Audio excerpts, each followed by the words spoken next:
गुप्त खोलीत बोलणं चालू असताना तानाजी मालुसरे यांनी राजांना एक कल्पना सुचवली की हेरांच्या परिवाराला सुद्धा कळले नाही पाहिजे की ते काय काम करतात, कारण घरी कळलं की गावात आणि गावातून दुश्मनापर्यंत कळायला वेळ लागत नाही.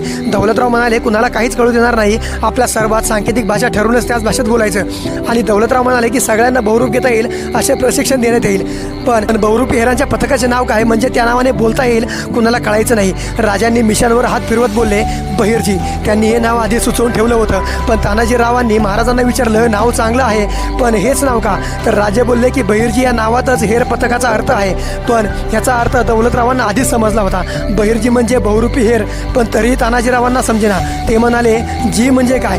दौलतराव बोलले की जी म्हणजे राजांनी आपल्याला दिलेला सन्मान म्हणजे बहिर्जी होतं.